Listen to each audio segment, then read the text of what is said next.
Hi, everyone. Welcome back to another live session. Thank you so much for being here.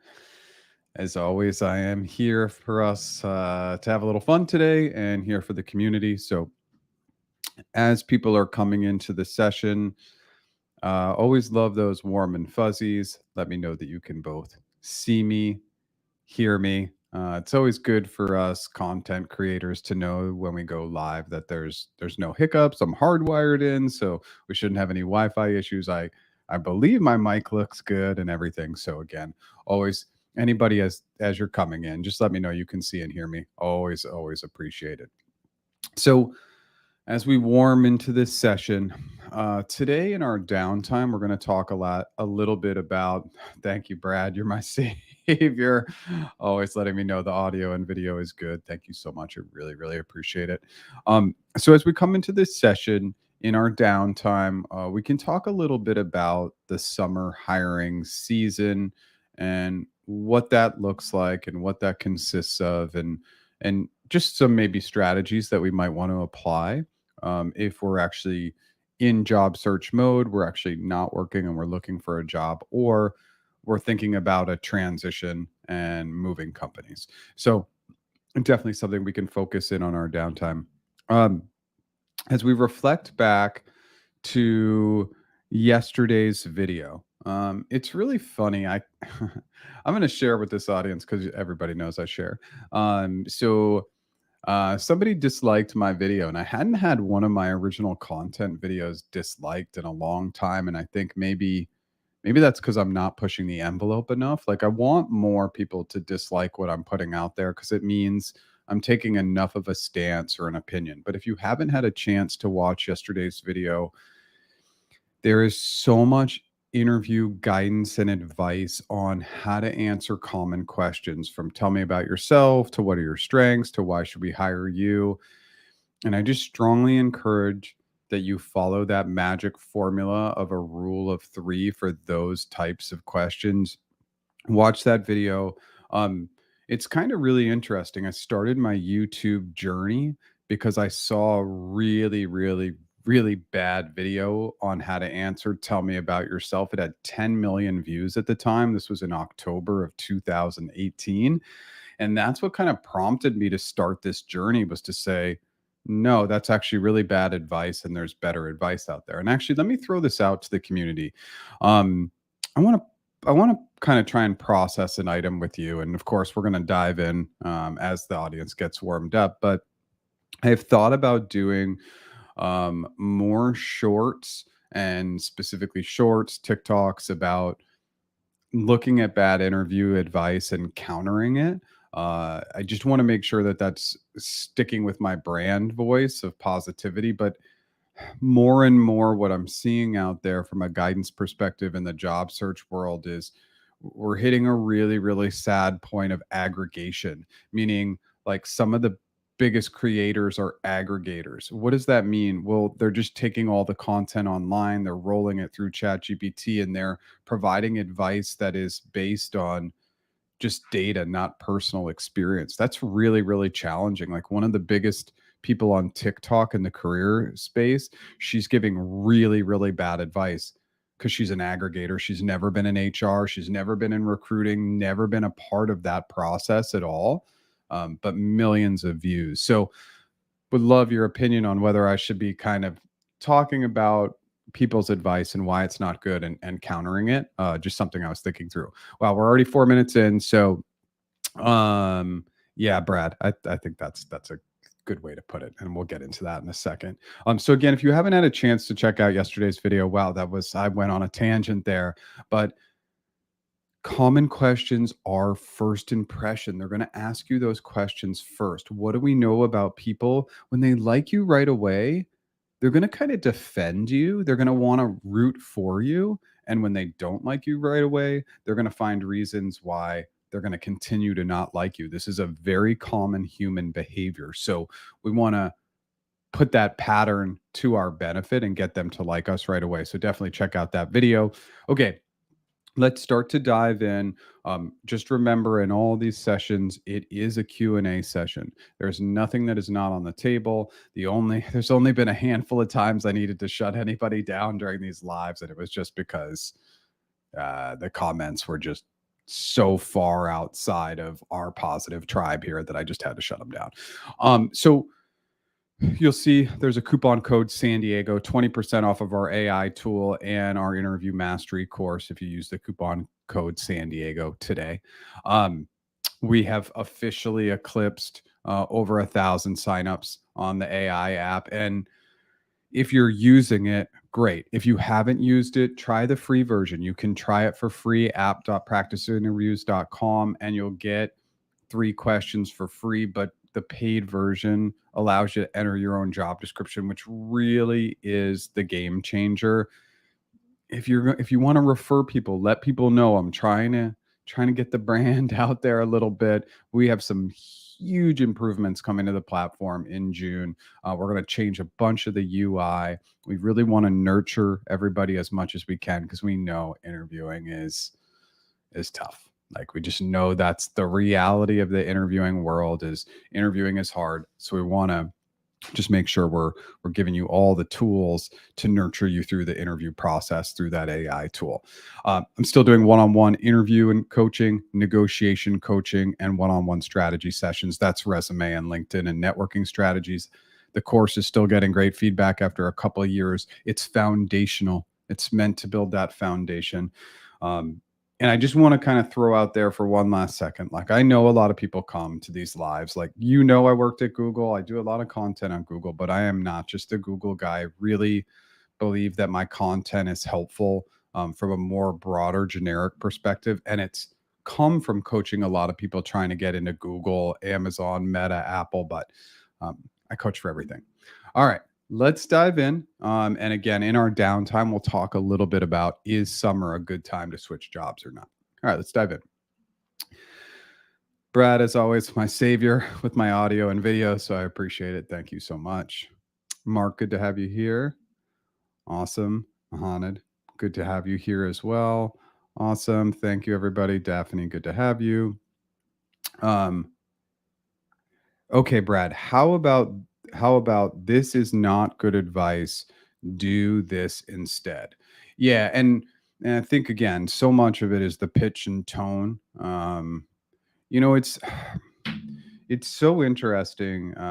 I connected with a competitor of mine actually this morning on LinkedIn, and um, again, I just always want to go and prompt to this advice. Like, a lot of my competitors, whether it's the AI app or people who have built similar businesses, they're entrepreneurs, which is great. I'm an entrepreneur too, but they don't have a foundation in HR and recruiting. And so I think I hope that's my game changer. All right, let's keep going. Hey, how's it going? Good morning, Jim. Congrats on 1K. Thank you. Appreciate it. Okay, multi-part question coming from Jim. Always love the multi-parts. I'm way faster on the hypothetical when I can, but you have mentioned we should take notes by hand by looking down, which gives us a chance to look at our cheat sheet. But okay, Jim, we'll wait for your. I really am intrigued by this because I had somebody on my YouTube channel last night comment about, like, where to put the cheat sheet, and I think it's an important topic to talk about. But just come in with that question. Oh, here we go. Perfect. Why not put it up on the screen and let folks know that we are typing? Pretty sure G lets you use a shared Google Doc, but even if that's not used, why not use it electronically? Okay. It's a really great question. And so, like, if anybody isn't aware of the cheat sheet, here's what we have on the cheat sheet. We have our go-to clarifying questions, our go-to frameworks, our pre-planned assumptions, and the titles of our best behavioral answers. That's my guidance. Go to practiceinterviews.com, download it. It's totally free, and will help you. The reason why I don't like it here or even here is because if it's here, it's awkward that you're staring at a screen with an interviewer. If it's here, it's awkward because they feel like you are reading something same here. And then, but if it's down below and you're holding a pen in your hand and it looks like you're taking notes, it's a different experience. And I know it's a little bit old school, but it's definitely a different experience for you to say, and you have the pen in your hand and you're almost like holding it in your hand and you have your cheat sheet and then a blank sheet. So you actually can write out notes and you go, I'm going to take a minute to gather my thoughts. And then you look down and you're writing and it just makes it feel to them like you're writing things down as opposed to typing it out. Some interviewers definitely get thrown off by typing. They think you're typing it into ChatGPT or Gemini. So the typing thing throws them off. The shared Google Doc, I would just say absolutely don't use it in Google interviews. Um, it it's meant to kind of replace the whiteboard and nothing replaces the whiteboard. Like, so that's why I recommend it down below. I still feel like that's the best thing. If we're looking down and we're writing notes, like they don't really know what we're doing, but they can follow our eyes if we're tracking here or even here. And that's why I recommend that. Please tell me why you think that that's bad advice if you do. But that's always been my recommendation, because I don't know what's going on down below there, and it could just be notes, but all these other indicators could be popping up if you're reading somewhere else. Now, there is a secondary piece of advice. If you have a second or third screen, throw a ton of throw like some huge bold lettering for stuff you know you always mess up with, right? So like maybe there's like 4 or 5 things that you just see in your purview that say, don't forget to ask clarifying questions. Pause, breathe, just items that we know about ourselves. We get into the interview process. Breathing is a huge one. Just take a breath. I take a few deep breaths before I get on the live just to settle myself, right? Our breath is absolutely a critical aspect to dealing with the nerves and anxiety during an interview. So make sure that you're breathing. And sometimes we just need a reminder to do that. I know that sounds silly, but that's the only kind of sheet I would want up in this space. Again, everybody works differently and there's different styles, and I get writing things down is really hard. It's really difficult for me. I don't handwrite anything, but just my recommendation for the interviews.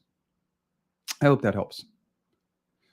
Hey Jeff, I'm doing my GCS Sales Business Internship in Dublin starting today. What are your best tips to get the return offer? All right, Fabian. First of all, congrats. Like the internships are super cool. I'm like obsessed with the Dublin office because I believe it's one of the best melting pot offices. Just everybody from all different parts of the world end up in Dublin. And I just really want to get to that office. I have helped multiple people land jobs in that office, and it would be cool to visit. I've never been to Ireland before. So, all sorts of bucket list things there. But I'm going on a tangent again. So the best thing to get a return offer is you really want to step up to the plate while you're in your internship, take on the work that other people don't want to take on, ask to take on additional work, and network like crazy. Try and meet as many people as you can, whether that's an in-person lunch, a virtual lunch. Just try and really spread yourself out as much as you can in terms of meeting people. And lastly, of course, people will want to meet with you if you have something to offer them. Obviously, I can't guarantee that that's something you're going to do, but I always go back to my example from my time at Google. I created a candidate experience presentation. It ended up becoming a much bigger thing, but early on, I went to all the recruiting leads of the 6, 7 product areas and I said, hey, I'd really like to meet and learn more about you and your team. They all met with me. And then at the end, I said, and I wanted to offer something for your time. I'd be willing to train your team on candidate experience if that's something you're interested in. And all of them were. So sometimes when you meet, if you can add something like offer them something of value that you think would be important for their team, that can be really helpful. It can be hard to come up with something like that just during a short internship, but if you can, it will be great. Just meet and chat with as many people as you can. Question: have been hearing from insiders and recent recruiter that they're looking for greater technical skills for sales roles. How does this align with what you're seeing? Um, I mean, most of the sales roles I deal with, I mean, customer engineers are, really like ads and GCP are obviously the two big sales areas, and that's where I get the most clients. Ads, obviously is going to be less technical. So I would say maybe yes, of course, because the market's more competitive. They're going to look for people who are a little more technical, but I would say also product area knowledge. Like you can sound a lot more technical if you're building connectivity with the specific product area that you are interviewing for. So if you're interviewing for GCP, you have a foundational cloud knowledge, then you're going to sound more technical if you're just instead of just talking about X type of technology, if you're diving into Kubernetes or you're going and talking about Looker, they're just going to think you're more technical. So there's little tips and tricks there. Um, I would say that the people I talk to are always technical, but the foundation for most technical sales that I deal with is just domain expertise and growing up technical. But I haven't seen like a major shift where things feel very, very different personally. Hey, Jeff, I'm embarking. Do we? Oh, I think, do we just answer that? Okay, cool. Yeah, sometimes with LinkedIn and YouTube, you got to throw them both in there. How much should Googlers be thinking about time to promo and whether they're falling behind? Is 3 to 4 years slow for an L4 to L5 suite? Um, it's not ideal. I have this is something I have heard whispers of over the last like bunch of years is that moving and leveling up as a SWE is getting much, much harder. Um, but 3 to 4 years, yeah, 4 to a 5. I want to ideally be getting promoted from a 3 to a 4 or 4 to a 5 in 2 years or less. That would be my target for anybody. Spending longer than that, you may need to consider like what's happening, what's going on. Also, remember, it's not a good time to switch teams, right? Like if you're at the 3 to 4 year mark, like don't switch teams that will instantly fully set back your clock. I think that is a huge piece of advice I would give to anybody at any of these big tech companies. If you move teams before promo, don't do it. Move teams after you get promoted. Now, obviously, if you have a horrible manager situation, there's all sorts of outliers where you may need to move sooner. But as long as you can hold before promo, it's really important. Now, how do we control promo?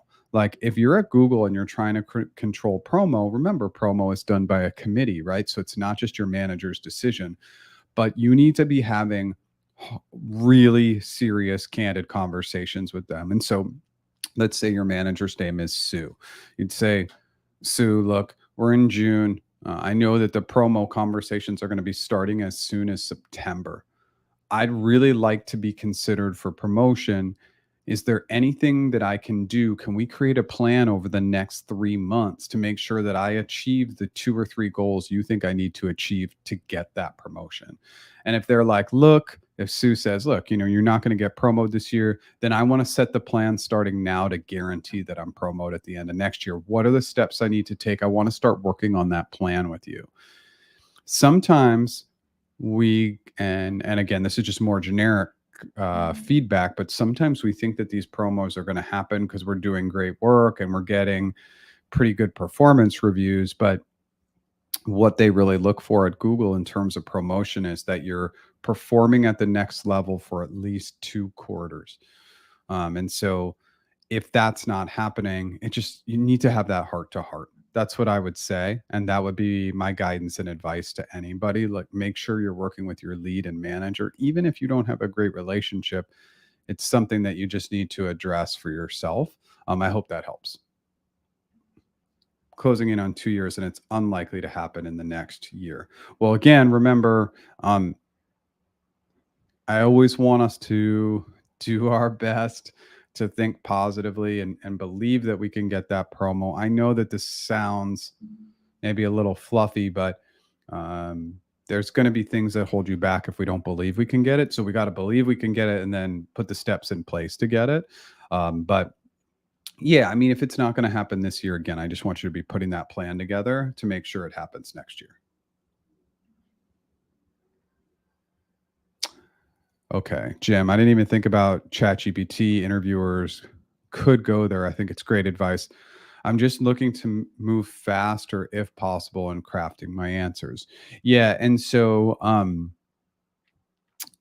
yes, my biggest concern, and this has been my concern pre Gen AI and now with Gen AI, like any sort of typing, we don't know the previous experience of the interviewer.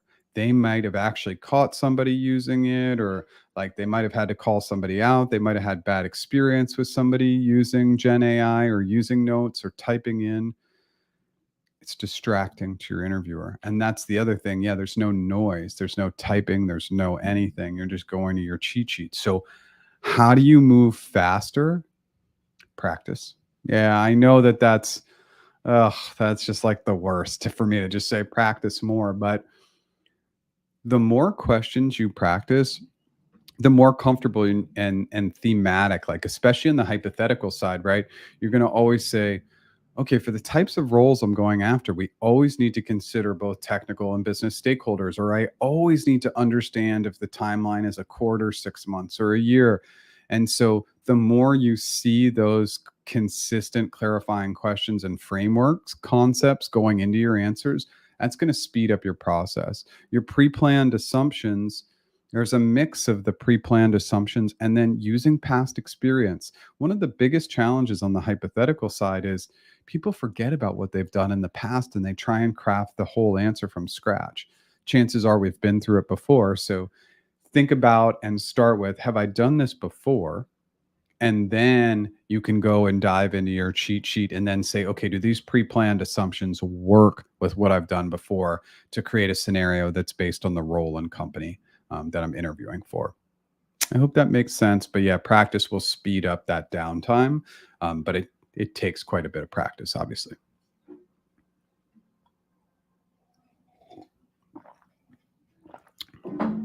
Hey, Jeff, what does it mean when a role you are being scheduled for interview is reposted on LinkedIn? Great question. And I would say, don't worry about it. The posting and taking down of posts on LinkedIn is, I believe, it causes more stress for candidates than these companies see or understand. What it means is they may have pulled down the job description because they had you and maybe four or five other candidates in the interview process, and they thought we have a good pipeline. Well, maybe three or four of those people already went and interviewed and none of them were a fit. So they're still looking at you and your candidacy, but maybe they want a few more people to add to the pipeline. We don't really know. But what I see a lot of times is these roles get pulled down when the pipeline gets pretty active and they feel like they have enough candidates in. And then if they feel like they want more candidates, they'll reopen it. I really think that's a very consistent trend. And so I wouldn't worry too much about it.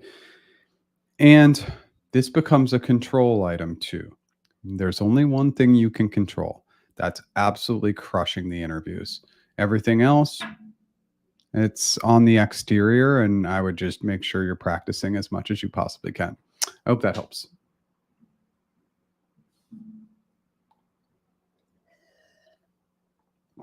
I guess 4 years is the end of the first stock grant. So in that way, I suppose that's okay.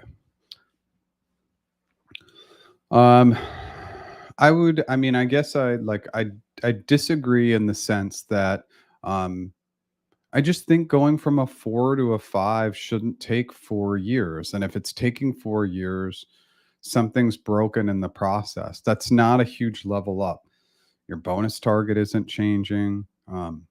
3 to 5 is really considered the like entry to junior to experienced level, but it's not the same as a 6 or a 7. So I wouldn't want to spend 4 years in the same at the same level, and I wouldn't stay.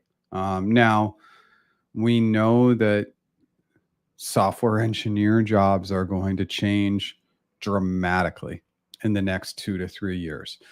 And it's going to be harder and harder for entry level engineers to enter the market with the advancements in AI. So I definitely want you to keep that in mind before making a move. But I would really be trying to set the plan to see if you can't get promoted this year, how can you get promoted next year? I hope that helps. Okay, and let's just go to this one before going back to Anna. Most L4s, 33% according to internal data, make it to L5 in 3 years. I mean, honestly, that's horrible. Like, if only a third of people are going from L4 to L5, to me, something's broken there. But again, I've been hearing whispers about the slow promotions in SWE for a long time. And I remember that kind of going back to when I was recruiting SWEs, and it was so long ago, we won't even talk about it. But um, yeah, I just think that I'm not going to stay in my job at the same level for forever. I want to get to that next level. I want to earn the better comp. And I'm not going to just stick around to stay at the same level. And if you haven't gotten promoted after 4 years, you'll fall off a cliff. Like, the promo is what allows you to get the stronger refresher grant, get that bigger bonus that 1 year, and moving you in the right direction. So lots of things to think about. I know you're not there yet, but please continue to keep us updated on how things are tracking for you. Hey, Jeff, many thanks for your great content. I had 3 interviews at Google and made it to HC. How long does it usually take to get feedback? By the way, prepared all the interviews with your videos. And amazing. And obviously, sincerely appreciate the gratitude. We love people coming back and telling us they've been successful. To me, it's absolutely shocking that you don't know the day and the time that you'll be in hiring committee, and that right after that hiring committee, you should have that answer. I would always tell my candidates the day and time, and I would always tell them they would know within that hour, and I'd be picking up the phone to call them and let them know the decision. So anytime there's any ambiguity around when you're going to HC, it just blows my mind. It's a lack of organization, transparency, and strong communication skills from your recruiter. You should have that exact data. So I would go back and ask, hey, can you tell me the day and time I'll be in HC? And then after HC, what method you're going to use to follow up with me? Thank you so much. I hope that helps. Good luck. Let us know how it goes. And obviously, I'm here to help with the negotiations if you need it. Hey, Jeff, great content. I'm negotiating with Apple for a BD role, managing an entire country sales in Asia. They're saying both base salary and stocks are strictly non-negotiable. What do you think? I haven't run into Apple offers being non-negotiable unless this was like an entry level BD role. But I have always been able to negotiate both the base and definitely the equity with Apple 100%. So I would be looking for a little bit more context from them. Are we saying that I've just hit the final numbers for this? Are BD roles non-negotiable? Is Apple now not negotiating offers? Like, you want a little bit more data. When you say it, it's all in the most gracious and kind way. I'm just trying to gather a little bit more information. Maybe you can tell me a little bit more about your negotiation philosophy. It's my understanding from all my research online that Apple typically does negotiate. So I'm just trying to understand why the base and equity are not movable. Now, if you've already negotiated, that's one thing. But if you haven't, the only thing I can think is that it's a more entry or junior level role. And some of those very entry level roles are non-negotiable. But that's the only scenario that's coming up in my mind. I hope that helps. Let me know if you have more information or questions. Okay. We're heading into the 30s. So I'm just going to, on the 30s, I'm just going to take a second to prompt on my services, and then we'll get right back to it. If you use the coupon code San Diego just today, 20% off my AI tool and or interview mastery course. I'm still doing one-on-one interview, negotiation, and strategy coaching. If you like what I'm doing today, smash that like button. And if you've never subscribed, I go live 9 a.m. Pacific time every Tuesday and new original content every Monday. All right, that was fast for me. Let's dive right back into the questions. Okay, so you're going to work with your manager on how we can target a promo in the next year. In the past, we've made goals and plans, but other small scope problems detail those plans. Okay. What is your thoughts on being a singleton with my team in the Bay Area, me being on the East Coast? I feel like the sort of uninteresting problems end up falling on my plate. Okay, so this is again a good opportunity with your manager to say, like, what is it going to take to get me there? And does that mean I need to take on more diverse, more juicy projects to get me there? Would it make sense for me to come out to the Bay more often, maybe once a quarter? I could pay for that on my own. You won't have to do that, but you can kind of offer that up. The business should absolutely pay for you to come on any business related trips. But if it's only been like once a year or biannual, maybe it's quarterly to just build more rapport with the team or whatever it might be. So there are some options there, but this could be part of the conversation to take on more of the juicy work. Again, I hope that helps. Let me know if you have more questions.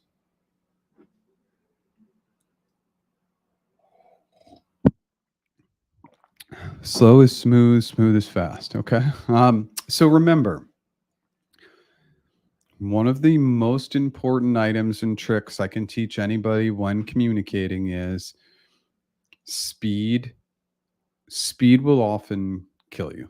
So we got to go really, really slow. So we only go really slow when we talk about mirroring, right? So let's say I'm interviewing with Bob from Boston. I'm from Boston, so move fast, talk fast, right? And so Bob's going a million miles a minute. And maybe when I start my answer, I'm going fast, fast, fast, and then I'll slow, slow, slow. We're going to bring Bob down to our speed. But we don't want to start there, because if we go really slow and he's really fast, we're going to annoy him. So we got to pick it up, pick it up, pick it up, slow it down, slow it down, slow it down. When communicating, I am low and slow for a reason. I wasn't always this way. But in order to put emphasis behind my words, to be thoughtful with my words, I've gone and I am incredibly slow now. You can watch me on 2x and you will not miss a beat on any of my content because I am low and slow. But slow and steady wins the race in job interviews. We want to be thoughtful with our words, thoughtful about how we think through things. And if we got a mirror to pick up the pace, we can also mirror them down, basically to slow their speed down as well. It's a little bit more complex, but I'm happy to dive more into that if people want. Absolutely. Okay. This is one of if I could share, I always say there's like a million things that if I could just give you one tip in the job interviews, but if you're going to go interview at a company that's going to ask you hypothetical questions, by the way, that's almost every single company. They may not categorize and see those questions that way. Like, they might not categorize them as hypothetical, but anything that is just, what would you do in X scenario? I want you to imagine Y scenario. What would you do? It's a hypothetical question. So what do we know about the job? Whenever we go and we interview for a job, we can pre-plan assumptions based on what we think we are going to encounter in that role, based on previous experience and based on what the company is looking for. So let me provide some examples. If I was going into a technical recruiter interview tomorrow, some of my pre-planned assumptions would be, I would create very strong pre-planned assumptions for a scenario of working with a difficult hiring manager. So I wouldn't just say difficult hiring manager. I would say, let's assume I'm working with difficult hiring manager Bob, who has been unresponsive to my request to review. He's been unresponsive to review my request for resumes over the last month. And I really need to make sure that I meet with him today to get him to chat through it. Like that would be one pre-planned assumption. Then there's going to be the pre-planned assumption around the difficult role to fill. So I might bring up an AI prompt engineering role for GCP, and I might build that into one of my pre-planned assumptions. Are these questions guaranteed to come up about a difficult field, difficult hiring manager? Oh, they're not guaranteed, but they're high likelihood. So we're creating assumptions around high likelihood items. So anybody going into a sales role, like we would do pre-planned assumptions for a difficult client. Anybody going into a product role, we'd make some pre-planned assumptions about last minute requirement changes or difficulties with Eng or the sales team. What you're trying to do is you're trying to build shape and create very, very specific assumptions so that you're creating visuals for your audience and they can follow you along in the journey. But we know what they're going to ask about. We know what the challenges are of the role because we're never ending up in interviews where we have no experience in that position. We're going to at least have some. So just ask yourself what might happen in this role. And by the way, we can use ChatGPT to help us with that. Throw in the job description and say, hey, what are 10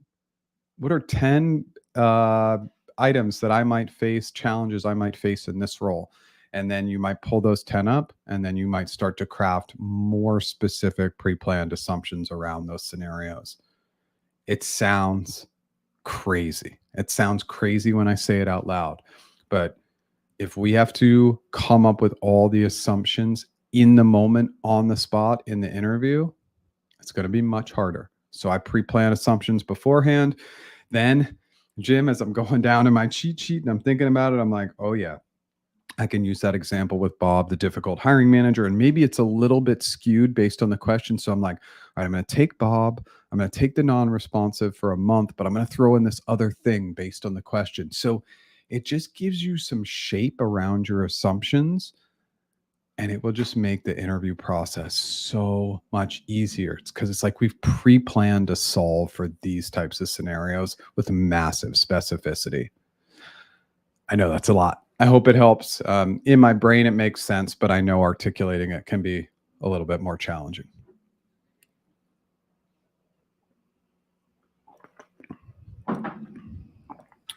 Okay. How do we calculate salary for a senior PM in Canada? They offer a salary for a range, but I also see value for the same in the USA. So how to calculate to help in negotiation? Want to get an approximate using both data. I think I need more information. So senior PM, I always like to clarify, and always when we use abbreviations, I recommend against it. I always recommend against abbreviations because I'm just guessing. So I don't know if that's product manager or program manager or project manager. So if we can clarify that, I want the salary range. I'm trying to understand why we also want to see it in the US if you're based in Canada. So come back, ask some more questions, and let me bring some shape around this. And because I have some tips and tricks that will help.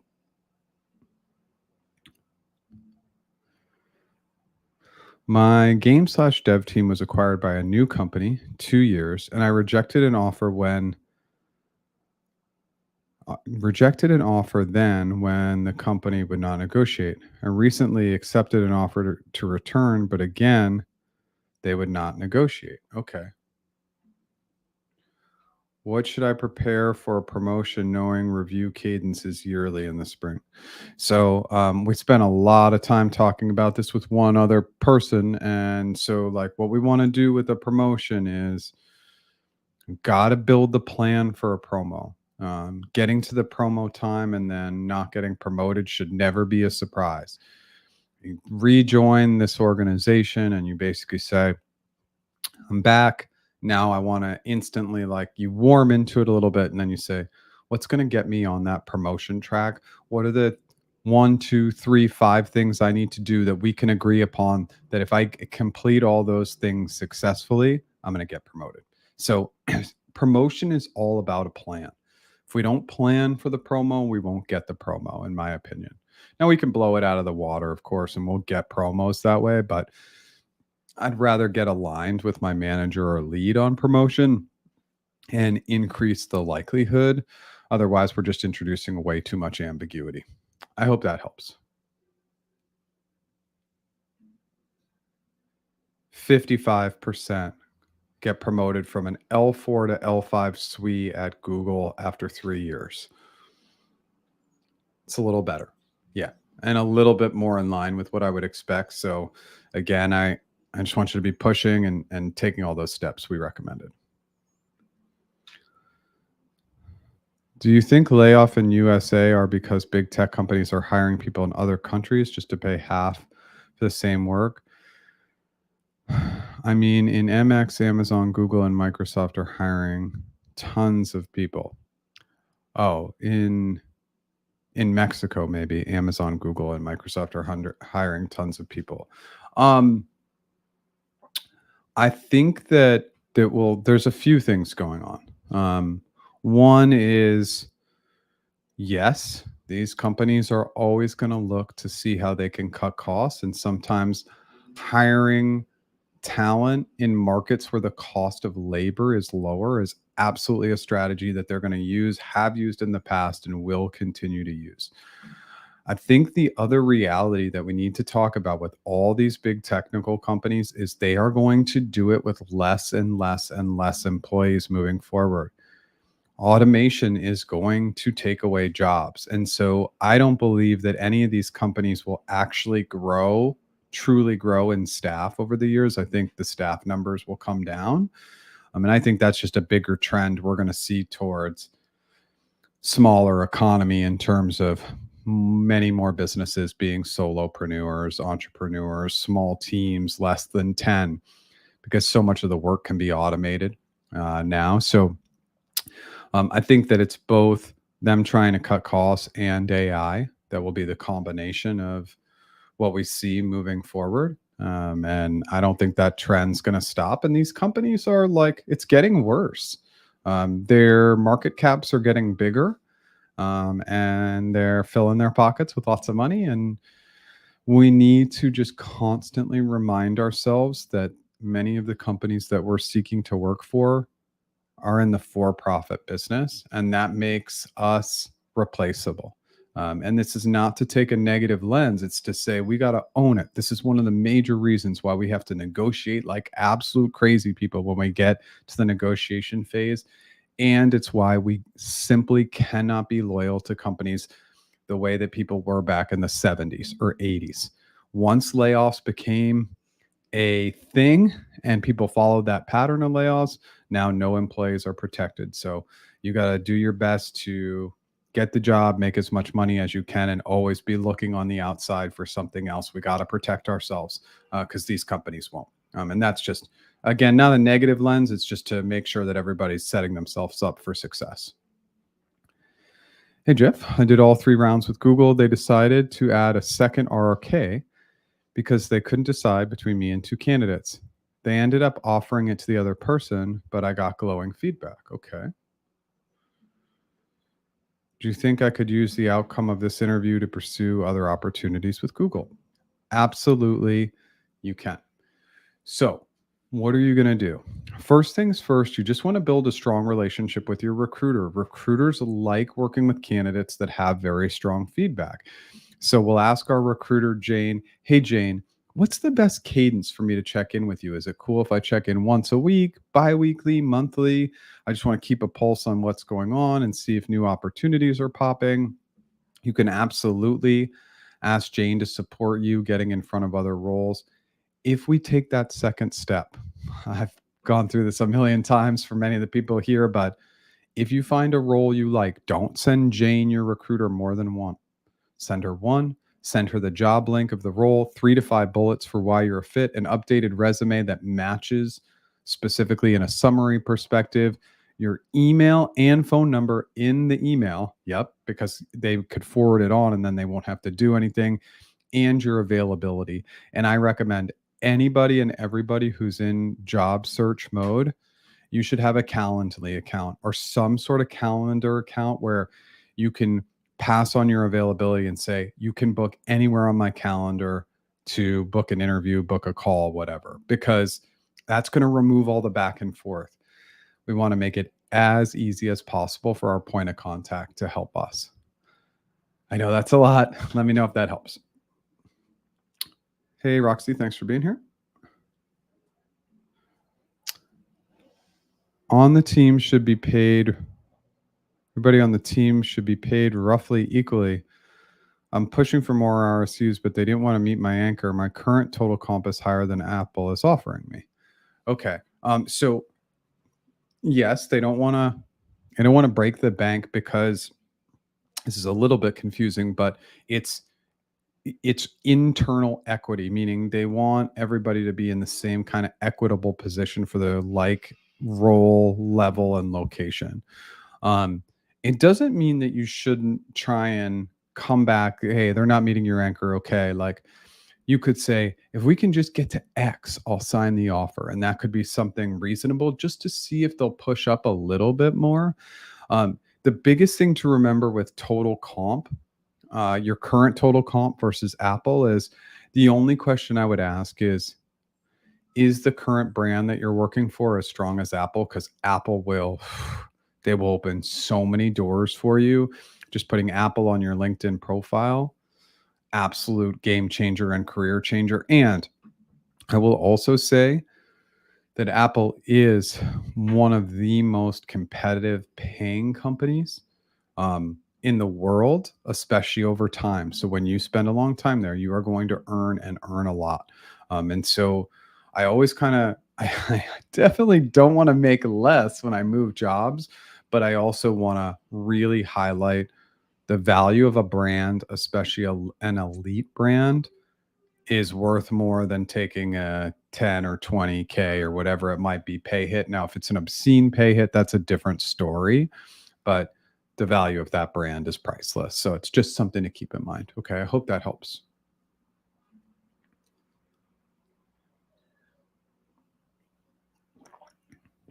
Okay, Daphne. Oh no. Completed 5 interviews with Microsoft. Thought it went well, but the recruiter said they went with someone else with more experience suited for the role and could hit the ground running. Okay, let's see the second part of this. Recruiter said the team and hiring manager really liked me, all the feedback positive. They want to keep the conversation going. HM might have new roles that align more with my experience. How do you proceed? You absolutely proceed with massive gratitude, right? Like, thank you so much. It was an awesome experience. I really enjoyed meeting with the hiring manager, and I'd really like to understand the cadence. How often should I be checking in with you and or the hiring manager? Just check in, keep it positive. I really like, if they're not going to answer that question, a good default is monthly, and you put that on your calendar, and it can be something like, hope you had a great weekend. Just throwing an email out there to keep myself top of mind. I hope you're doing great. Have a great day. And so the check-ins should be really, really lean unless you see a role that you think is aligned. Then that should go obviously directly to the recruiter with all those items I just mentioned, the link, the bullets, updated resume, your availability, etc. The challenge with these elite companies is they're elite for a reason, right? A lot of times they really do like us, and if they had multiple roles, they'd hire for us, and the competition is so fierce. But clearly, you're doing a lot of things right, and so build that relationship as much as you can. Once we're in the door, we want to push as much as we can in a really gracious and kind way. I hope that helps. Okay, Jim, very helpful. I suppose I missed that in your interview course. Perhaps I need to run through that. At any rate, again, it was super helpful. Thanks. And so I spend a lot of time on assumptions. And so the reason why assumptions in a hypothetical answer are so important is And the only way I know how to do this, and this I use this analogy quite a bit, but the only way I know how to articulate this is the vast, vast majority of people who get a how question, what question, I want you to imagine question, answer it so generically that before they're even done answering, it's forgotten. And so, what's the analogy? The vast majority of candidates give me food. And hey, look, food is good. I like food, you like food, but I want pepperoni pizza. And why do I say food versus pepperoni pizza? Because if you give me pepperoni pizza, I can picture the dough. I can picture the marinara. I can picture the cheese. I can picture the pepperonis. I can picture going in the oven. I can picture the experience of eating it. Really, really important. So if we just give them food at the end, they're going to be like, oh, okay. But if we give them pepperoni pizza, it makes it memorable because we're actually solving for something specific. People aren't making assumptions and it's killing them in their hypothetical answers. Interviewers may initially not like the assumptions, but once you start solving for something specific and they can picture the pieces, the ingredients, then they're going to like you more. We struggle as humans to connect to the generic, whereas we really connect to the specific. A lot of my coaching is based on science and psychology, and this is one of them. We're just not building in strong enough visuals in our interview answers, and it's oftentimes costing us the job. Yeah. So thanks for that, Jim. Double down for sure. Hi, Jeff. I did my GCP TAM interviews in August and November of 23. After the team fit call in November 23, I was told that hiring for the position has been put on hold. The interview valid for 18 months. Okay. Last month, the position opened up again. I immediately reached out to a recruiter. I was able to secure a call for next week. Okay. Not sure if that's a positive sign or not. And at this point, I feel 50-50 about the upcoming call. Your feedback, what should I expect in the upcoming call and next? I have no idea what to expect. It's a really good sign that you followed up, and when you followed up, they got back to you. I think it'll just be a casual touch base to see like what's going on, whether you actually need to complete more interviews, whether they're ready to move you to the next step. TAMs have been super funky. It's like they disappeared. Like overnight went from like tons of TAMs to no TAMs. TAMs and sales engineer roles like disappeared in my world overnight. And then it all defaulted to customer engineers. They're all pretty similar roles at the end of the day. But super gracious and kind. Just hear them out and then obviously come back and let us know what's going on. And then just get back into interview prep mode in case you do need to do additional interviews.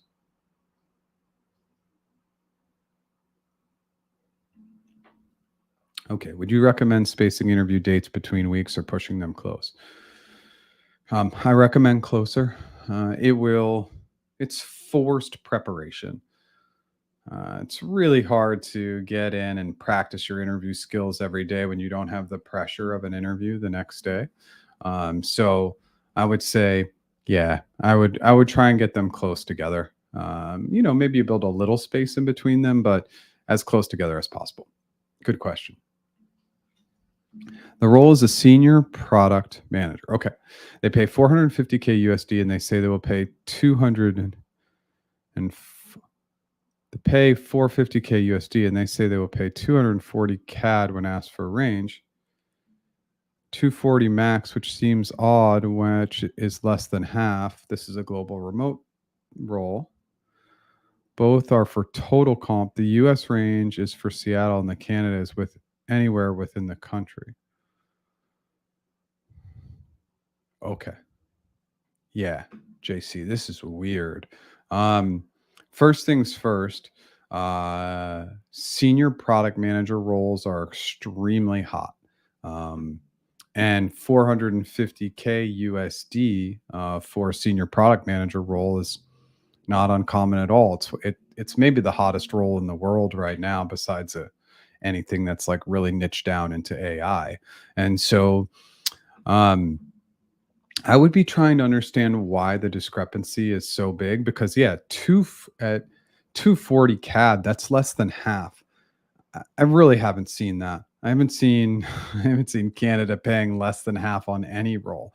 Usually there's a downtick, and then of course it depends on your market, right? Some markets are going to pay more, like the biggest tech market tends to be in Toronto, and Toronto's a really expensive city. And so, yeah, is it a little bit less than USD? Sure, it's a little bit less, but not less than half.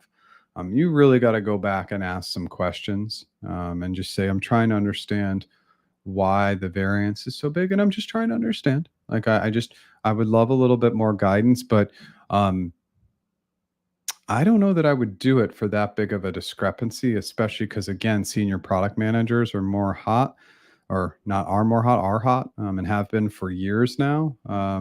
This is a really, really interesting case. So come back and let us know if you have more questions.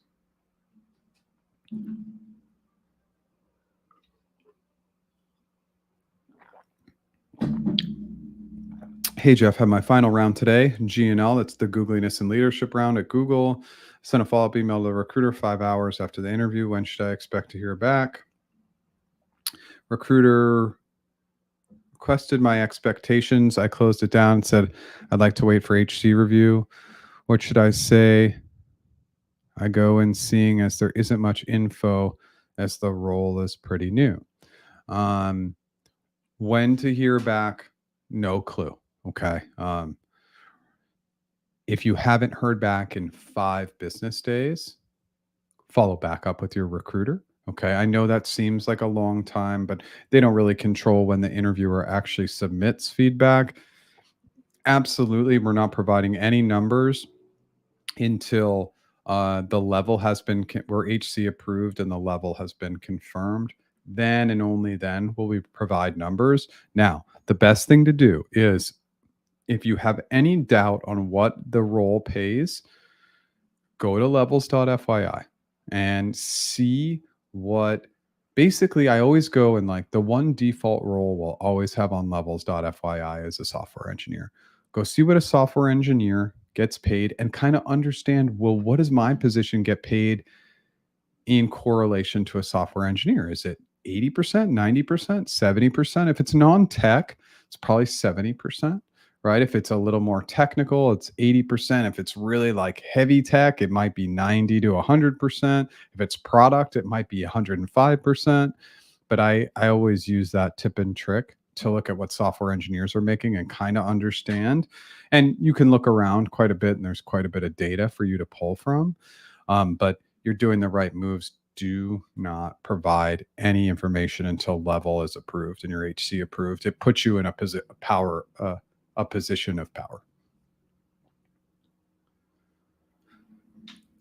I would like to share my experience. Awesome. I'm an AE that reframed my career during COVID to break into the tech industry. I've been working successfully for 2 years throughout as a vendor for a top tech company. Awesome. I have significant certifications in strong tech industry with a 10 million pipeline. The team referred me to a BDR role, and I didn't even get a call. I'm high performance, 2 years with 200% performance. I'm confused. Yeah, I mean, look, I mean, I always think that when we have strong performance, especially, again, if the context is we're trying to get converted at that company from a vendor, then, like, I'm always going to take the high performing vendor over an external candidate. Sometimes it's frustrating how these companies look at performance. All I can say is keep going, like, know your worth, know your value. And if some company isn't going to know your worth and value, it's time for you to look elsewhere. I know that that's really generic, but I hope it helps. I'm at Googliness interview later this afternoon. Oh boy, Chris. Okay. First of all, good luck. Second of all, this is heavily, heavily, heavily about decision making, right? And inclusivity. So tell me about a decision you made in the past that you would change. Tell me about a decision that helped move the company forward. Tell me about a time you brought in the decisions of others to have a better result. Like, we really want to be thinking about decision making more holistically. The other thing is there's some fake news about the Googliness and leadership interview being all behavioral.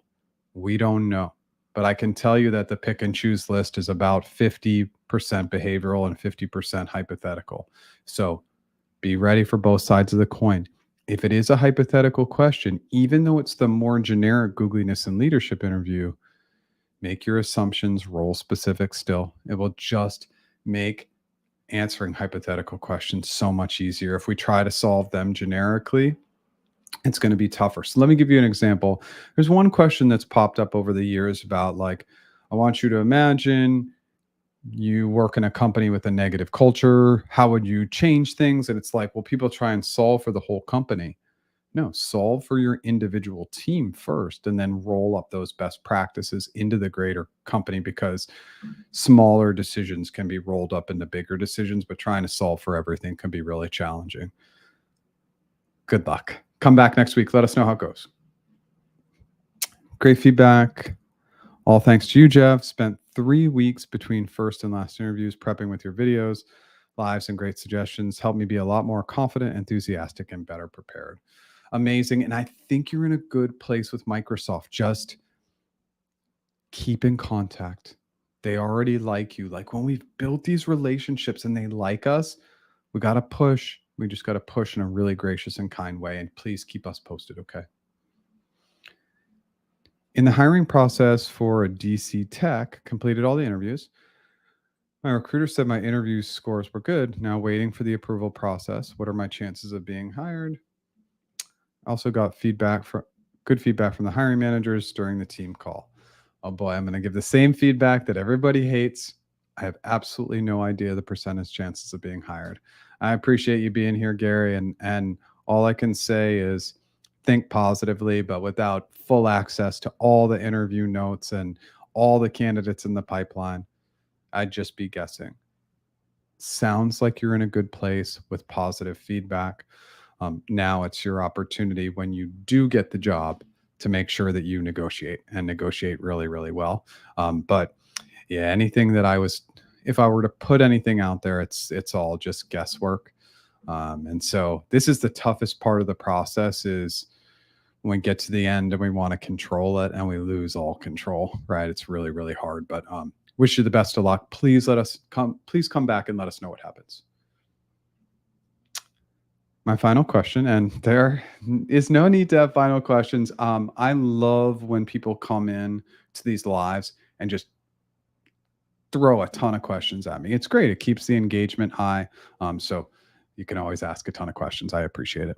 My final question. So what percent should be less when compared to US salary? This helps. Well, okay. So I'm not going to give a total clear-cut answer. The answer is it depends, right? So you looked at a Seattle compensation. So Seattle is considered a premium market in the US. Let's give some context. In the US, we have only 2 premium plus markets, 2 markets that pay above and beyond everything else. That's the Bay Area and New York. So those are our highest paying cost of labor markets. Then there's our premium markets. There's 5 or 6 premium markets. So what are the premium markets? Seattle, LA, San Diego, Boulder, Boston. Maybe we throw like a DC in there. DC is like a tiny bit lower, but those are some of like the premium markets in the US. So they're still going to pay at a high level. Now, I would say, like, so much of your offer depends where you're located in Canada, because if you're in Edmonton versus Toronto, for example, it is going to pay less, because they're going to pay you remote for the cost of labor in your location. Typically, now I know you're saying this is Canada everywhere, which is kind of crazy, because if I'm going to go live in Vancouver, I'm going to go live in Toronto, those are much more expensive cities than some of the other cities in Canada. So usually, even when it's remote, they're looking at the cost of labor in your specific location. typically. But again, this is just where there's so many unknowns, and that's why I would go back and ask some really strong questions. I hope that helps.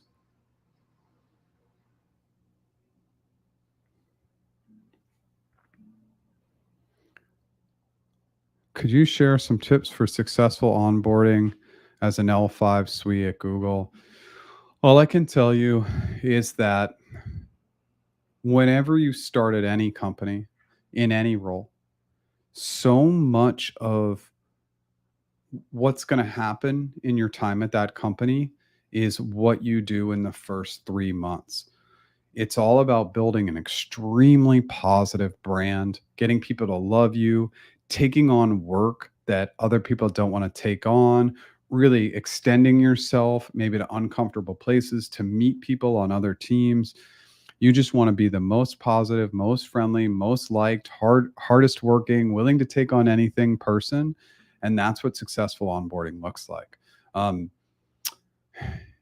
We got to get people to love us initially, and then over time, and maybe only over time, we can break that down. And again, that was my Google experience. I was maybe one of the most likable people when I first joined as a contractor. I was so excited to be there, more excited than most of the people. I was older.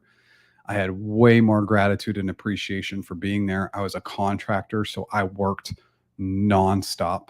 I literally, I always tell people the story like, I moved up to San Jose on my own. My wife was still in San Diego. I didn't have a TV. I didn't have anything. I just went to work all day, worked out after work, got my dinner, got home and worked and worked and worked and worked. And then, 4 months in, they were asking me for my resume to convert me. And so like, it's a mix of just being really friendly, gracious, and kind and outworking everybody else. And people don't want to hear that. But the reality is that I built up such a strong brand initially that over time I broke that brand down a little bit. Anybody who's knows me enough knows that I'm gracious and kind, but I pushed the boundaries, right? And so I broke it down over time, but start off initially gracious and kind and just work really hard. Those are my two biggest recommendations. I have my PgM interview tomorrow. Can you help me with any last minute advice? I can. So again, I always want to like kind of push back these more generic questions and say like, well, what are you struggling with? But for program managers, first and foremost, you have to have the foundations of a good program manager. And there's only a few. I need somebody who keeps the ball rolling. You keep things on time, on budget, and you are able to use strong communication skills to keep everybody in line. That's what a program manager should do. And that's really it. Now, of course, we've got to be thinking about the critical components of what makes up a good program manager. Somebody who's always thinking about what are the overall goals and objectives? How do we leverage data? What is that timeline and budget? How are we resourced? What's our risk? What's the overall scope and scale? Who are those critical stakeholders, and how are we always driving that shared vision by making sure we have everything on task, the requirements are aligned, etc. It's a lot, but the foundation should be program management. And then the second piece is just make sure you're bringing in some of that domain expertise as well. I know that's a lot. I hope the high level is helpful.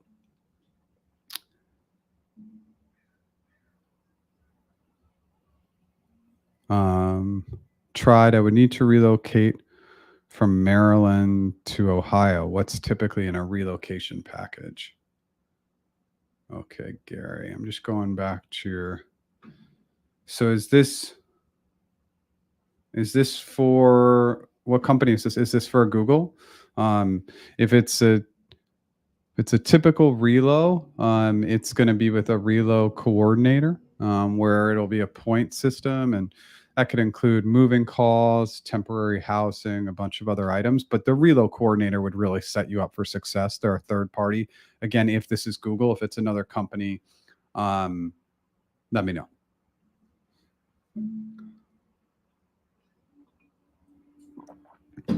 At JC, I know some Canadian-based employees who, in fact, are making significantly less than US-based counterparts. This seems to be a thing and they wouldn't increase for him in Vancouver. Yeah, and again, I would okay, so he's saying it's 30 to 35% less. Now this is more than 100%, right, less. So this is a very, very different use case. And Canada does pay less. Why? Because the cost of labor is lower, right? But I wouldn't be conceding that much.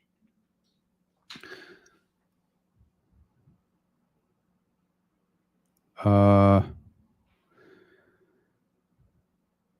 MXSD 3 or 1 to 2 years of experience, 130K Mexican, or like 7K USD is 1%. That's so crazy with your channel. Helped me a lot. Okay. Um yeah, again, this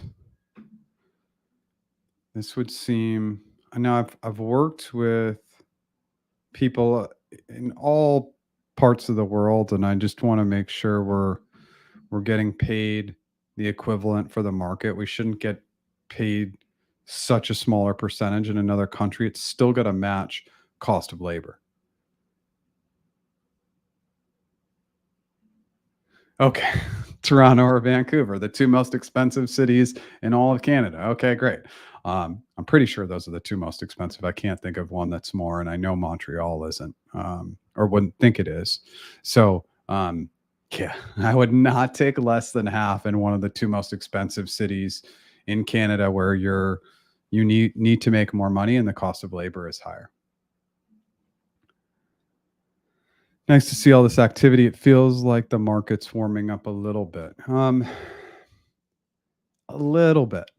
Yeah, Jim, I would say a little bit. But it just hasn't been that warm all last year and all this year. I would still say it's just way, way behind 2021 and even 2022. Even though the back half of 2022 had a bunch of layoffs and freezes, it was still faster. And this is one of the items about being an entrepreneur that's exciting and also scary at the same time. Like, we see the indicators, I think, sometimes as entrepreneurs or small business owners way before the rest of the market. And I think we're at like at least we're approaching like what I would call a 2-year hiring lag. And I think that's going to show up later on, whether that hurts the housing market or it hurts something else. It's just been slow for a while.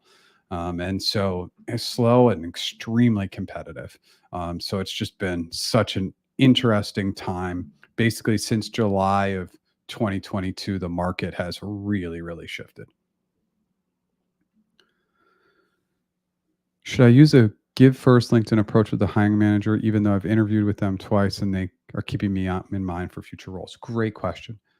Not necessary. You already have a relationship with them. Give first is really for cold. It doesn't mean that you can't. If you find something that's so relevant to them that you talked about or discussed or is totally critical for them, sure, you can. But otherwise, I would say no, you shouldn't.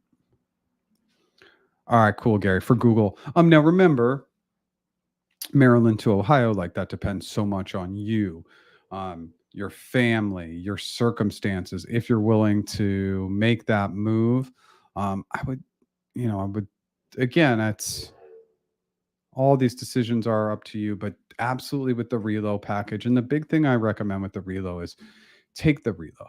Like, people want to get the lump sum, but the lump sum is taxed. Just work with the relo coordinator to see what that package looks like.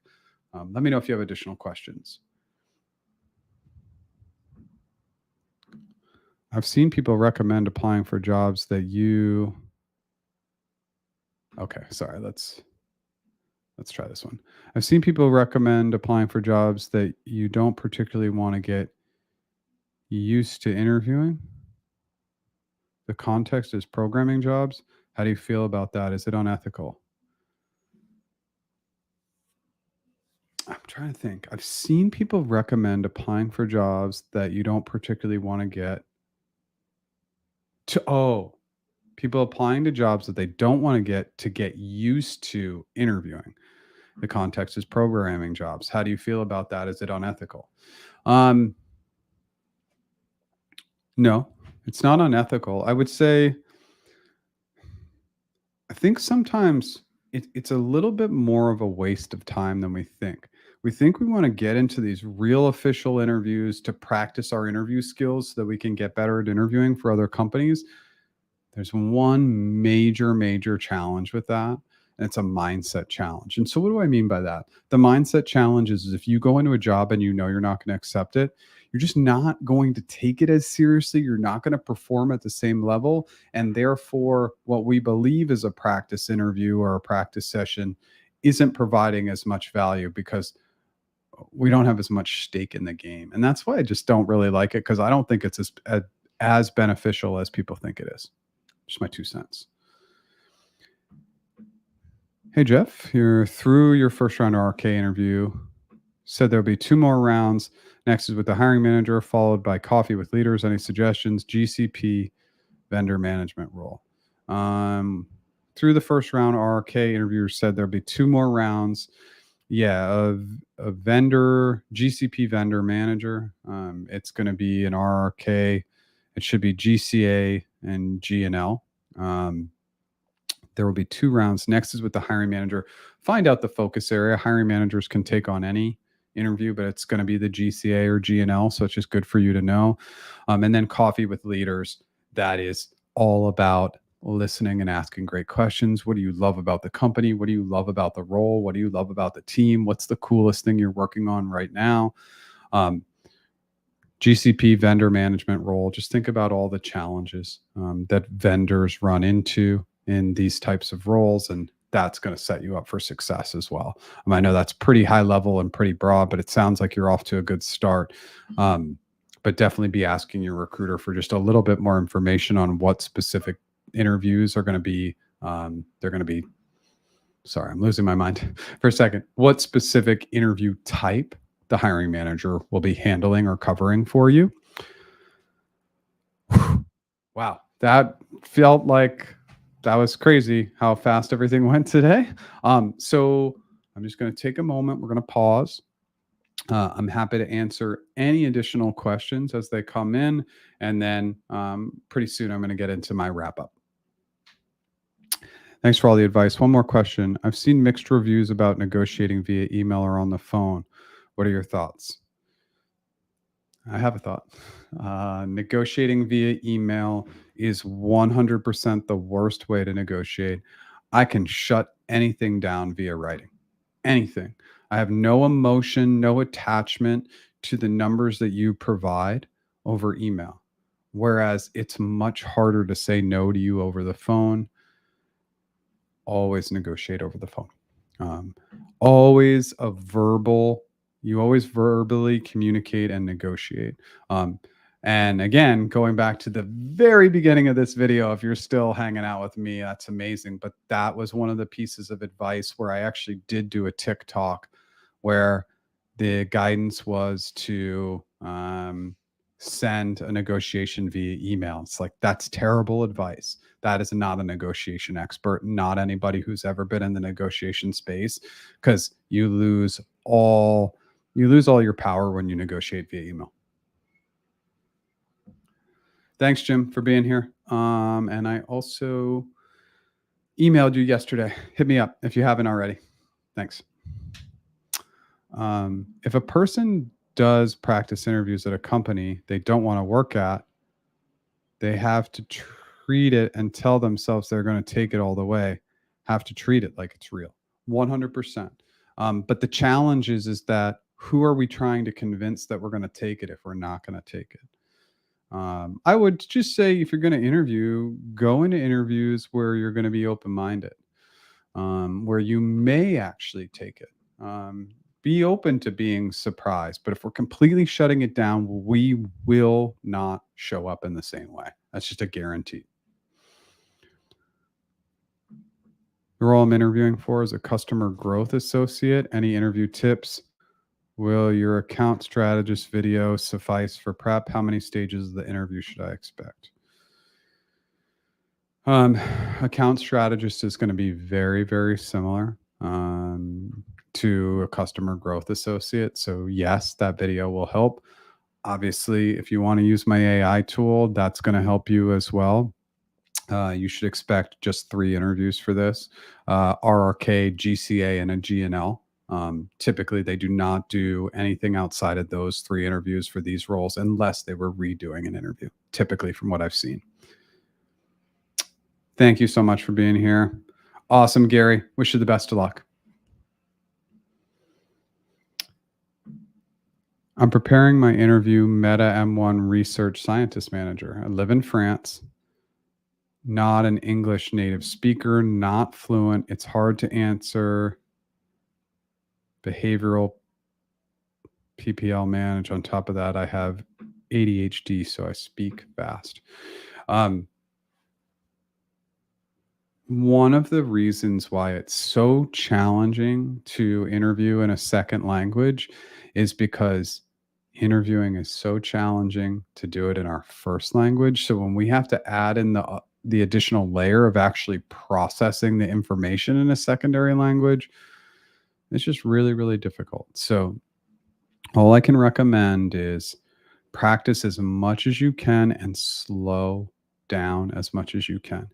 And it may be good to, if you're struggling a little bit throughout, just like to introduce it early on and say, English is my second language. I'm going to maybe take a little bit more time to be thoughtful in my responses as I process the information in English, right? And so like we can bring a little bit of context there, but whatever you do as you're preparing for this interview, my strong recommendation is spend as much time as you can interacting with others in your day to day, speaking English, just not just in practice interview mode, but in general mode, just be speaking in English as much as possible. That will help. I hope that helps. How many candidates usually get to HC at Google? It's a pretty broad question, but for a given role, like let's say you're going after, stick with that product manager role. Let's say you're going after a product manager role. I'm only taking one person to HC. I'm not taking multiple people for one opening. I'm taking one person to HC. So it's my preferred person goes to HC. That's it. Do recruiters not look at applications where experience is much higher than the role, i.e., applying for 2 to 4 years of experience when you have 8 years? Just want to get into FANG. Yeah, I mean, years of experience is a suggestion / recommendation. Am I going to totally shut down somebody for a role because they have 8 years of experience when it asks for 2 to 4? No. So you can definitely stretch on years of experience. Always. You're welcome. Just keep poking your Microsoft peeps. That's all you can do. And good luck. Okay, everybody. Let's try this. Is star format good? Because for me, it's not so natural, as I prefer to have a discussion rather than just to memorize an answer in the star format. Okay, so yes, it's star, par, car. All we need to know is that we're setting up the context, we're talking through our actions and giving them the results. Having a discussion means that you will forget things, and not using a method and bringing a structure to your answer I'm not going to say it's going to guarantee that you won't be successful, but it will reduce your ability to be successful. And so a lot of people don't like following a format, but the format keeps you in line, keeps you structured and organized, and it allows your interviewer to follow along. If we just have a free flowing chat and organization and we just want to be ourselves and we just want to have a discussion, it's usually not going to play in our favor. And I know it's not the best, but it's my recommendation. Follow a format, follow a structure and a method. Without it, you're going to have somebody who's going to come in and they are going to follow a method. And that level of structure and organization is going to allow them to highlight the critical details at the right time to allow their interviewer to follow along easier. It's about allowing our interviewer to understand and follow along with our answers.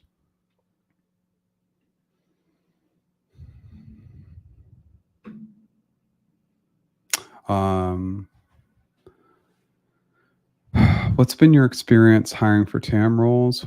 What are they looking for? So I never hired specifically for TAM roles, but I did hire for like more customer facing engineering roles. They're looking for a mix of technical skills coupled with strong communication skills and an ability to work with clients.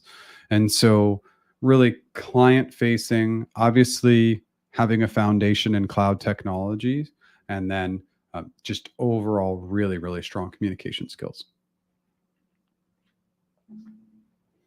I would also think having no structure in the answer would be worse for somebody with ADHD as well. It's worse for everybody. So, yeah, it's just much, much more challenging when we don't follow a method. I'm a non-native speaker. Can I prepare a doc with just bullet points? You can prepare a doc, but that's your preparation, right? In the interview, you're going to want to be following the process, the system, the method, but have it be more verbalized, right? You don't want to be reading off of a doc, but should you write down your answers first? Absolutely. Go to practiceinterviews.com. I have a free behavioral template under the free resources. If you scroll to the bottom, hit those free resources, use that free template. Hey, Jeff, do you generally recommend preparing first for RRK, GCA, Googliness, and Leadership in the respective order for 4 rounds of interviews? Nope. I recommend practicing more holistically. Everything will be coupled together. So when you think about your prep, it's more foundational. Do you understand how to structure your answers? Do you understand how to organize the information within that structure? And then do you understand how to provide a good level of detail that is both detailed and concise at the same time? Very, very challenging. So, no, I wouldn't prepare for one over another. I would prepare at the foundational level, and that's what will set you up for the most success. Okay. So, out of questions. They keep coming in pretty fast, but let me go into my wrap up. And then if any additional questions come in, I'm more than happy to answer them. If you use the coupon code San Diego, you get 20% off my AI tool and or interview mastery course today. I'm still doing one-on-one interview and negotiation coaching and one-on-one strategy sessions, resume, LinkedIn networking strategies. We've eclipsed over 1,000 signups for the app, so we're headed in the right direction, but we're still looking for a lot more users, of course. And then the course is still getting great feedback after a couple of years. If you like what I did today, smash that like button. If you've never subscribed, I go live 9 a.m. Pacific time every Tuesday and new original content every Monday. I'm going to come back in, answer these last few questions, and then hop off. Thanks so much again for being here. Okay. Lost my spot.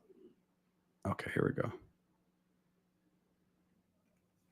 Thank you. And is it always 4 rounds of interviews? No, it's usually 3 to 5. If you're getting 4, I don't know what role you're interviewing for, but typically if it's 4, there's going to be a second RRK, which again, depending on your role, could just be cross-functional presentation round, etc. How phone screen people management round for EM M1 is different from on-site round? Is phone screen easier? Do they go deep in each question? I would not expect a difference. I would not expect a difference between phone or on-site or virtual video interview or anything. I would test you the same regardless of the format. So I just want you to be ready for anything. It shouldn't be easier. Hey, Jeff, how many frameworks have you showed us? I remember operational needs, technical capabilities, trust, and collaboration. There is no set number of frameworks. Frameworks are endless. The concepts should be fluid. We should be constantly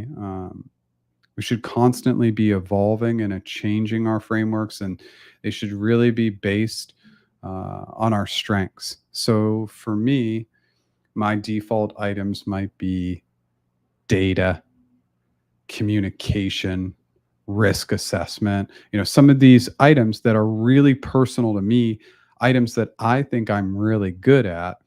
Those are the items I want to spend the most time talking about. I do not want anybody to have rigidity around the frameworks I've created. They're just ideas and concepts, and then I want you to take those concepts and build upon them. Okay.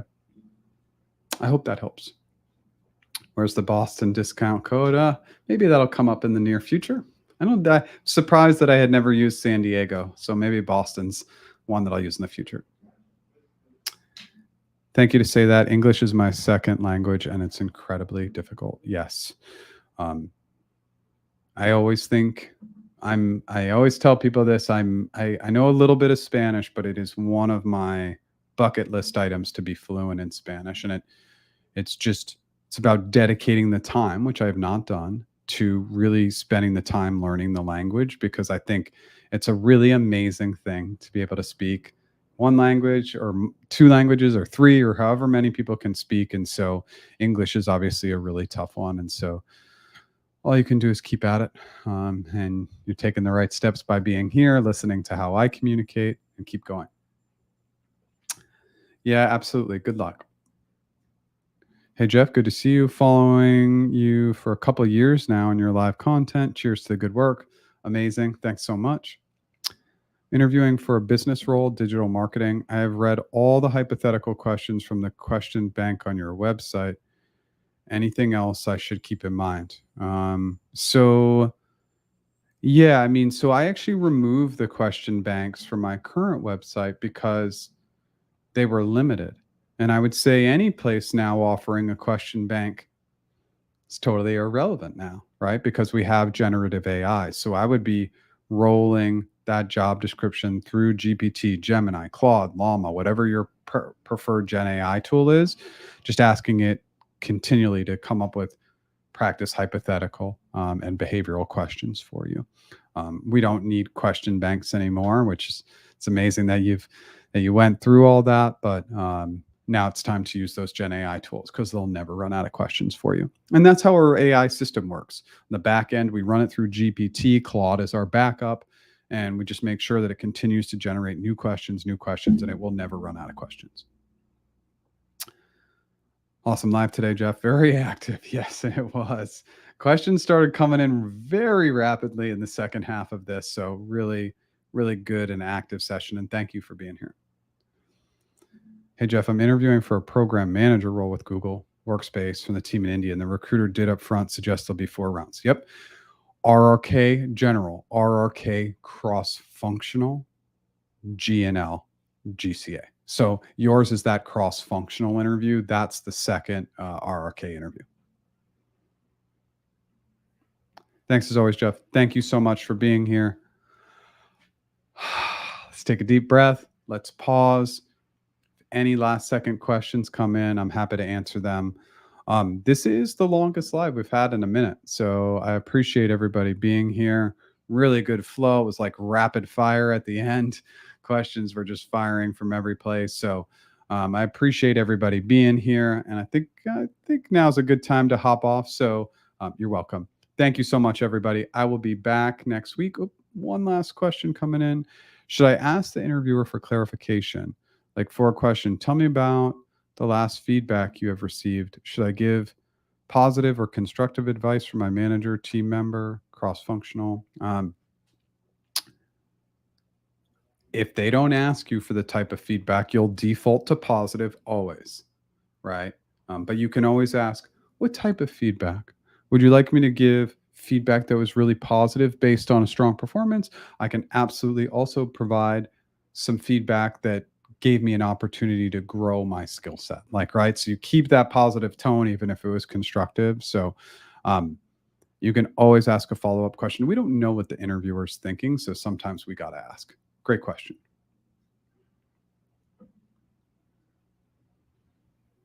Hi, I'm moving from New Jersey to Atlanta for the Google PgM role. Would you recommend taking the lump sum or Google Relo services?